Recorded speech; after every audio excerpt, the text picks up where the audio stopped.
For today's video guys ay magpapalit tayo nitong goma ng ating carburetor or carburador ng na goma. So papalitan natin to dahil nabusli na siya dito, nasingaw na dito. Kaya papalitan natin nito. So napakahirap nito ikabit. Sa mga hindi alam kung anong diskarte, ituturo ko sa inyo kung paano madaling ikabit ito dito.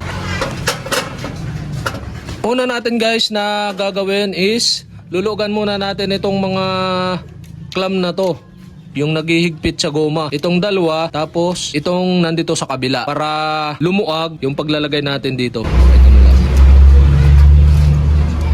Ito na guys, yan.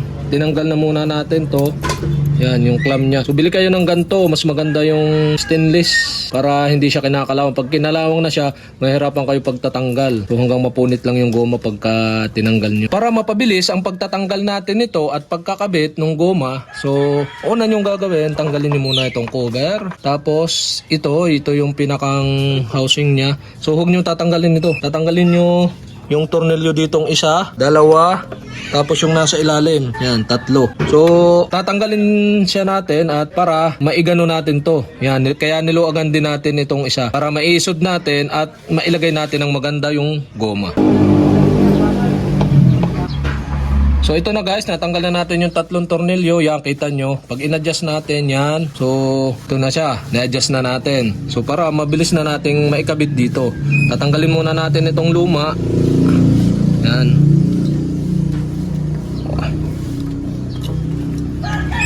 Ito guys yung luma. Oh. Talagang dito na nasingaw sa part na ito. Yan, kahit nakaklam dito, so may baak na, nasingaw na. Kaya pag kahit may kaunting butas ito, ay siguradong hindi maganda ang takbo ng makina nyo. Kaya papalitan na natin ito. Ito ating pinagpalitan, ito yung nga pala yung hose ng kotse. So ginamit natin to dahil para makapal. Pero ngayon itong bago nito, matagal na ito ay. Baka ito ilang taon na. So ito makapal. Oh. Hindi ko alam kung ito yung original mismo or yung class A lang. Pero siguro tatagal naman to, makapal naman na yun. Tsaka medyo malata. At atin na siyang ikabit guys. So may lana naman siya dito, yan. Tsaka dito. So kay-clip siya doon. So pag ganito ang kabit niya. Yan guys. So na-atras natin to para mabilis nating maikabit. Suot nyo muna dito. Yan, sakto lang naman siya. Tapos natin atras to.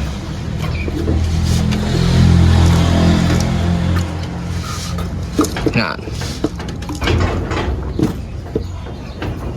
Dito pa sa babaw.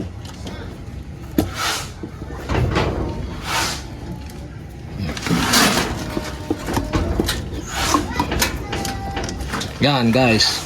Kailangan swak to. Yan.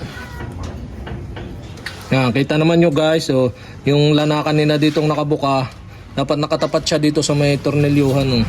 Tapos yung lana dito, dapat nakatapat din siya doon sa may nakausli dito sa carburetor na maliit. Yan, kailangan naka-fix siya na ganyan. So, chichikin nyo sa likod yung kung tama na ba, yung pinaka-shoot na siya. Saka dito yan. Yan, guys. Tapos pag nailakabit na ninyo yan, so balik na natin yung tornilyo dito. Isa, dalawa, tatlong tornilyo. At ito. Tapos lagyan na natin ng clamp. So una, lalagyan muna natin ng tornilyo pagka na-fix na nyo ito ng maganda. Lagyan na muna siya ng tornilyo. Okay. Yan guys, naikabit na natin yung tatlong tornilyo dito. Yan. At ito naman natin susunod.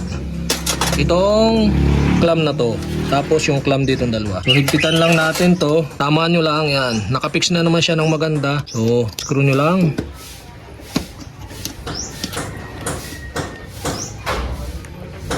Yan. Tapos ito naman lalagay natin dito. So paganto siya. Para hindi kayo mahirapang paghigpit. Pwede ding medyo pababa. Suot lang natin. Yan guys. Nakabit na natin ito. At itong dalawa. So medyo higpitan lang natin ng konti. Yan. Tapos yan. Para lapat na lapat siya guys. Yan. Okay na. Ready na ang ating pinagpaltan. At lastly, balik na natin to. Pinakang cover. Yan. At lagay nyo lang dito. At ganun lang kadali guys magpalit ng goma ng ating karburador. So ganun ang technique para hindi kayo mahirapan. Madali lang guys. Salamat sa panonood at stay tuned sa ating mga susunod na video, kaya mag-subscribe na kayo.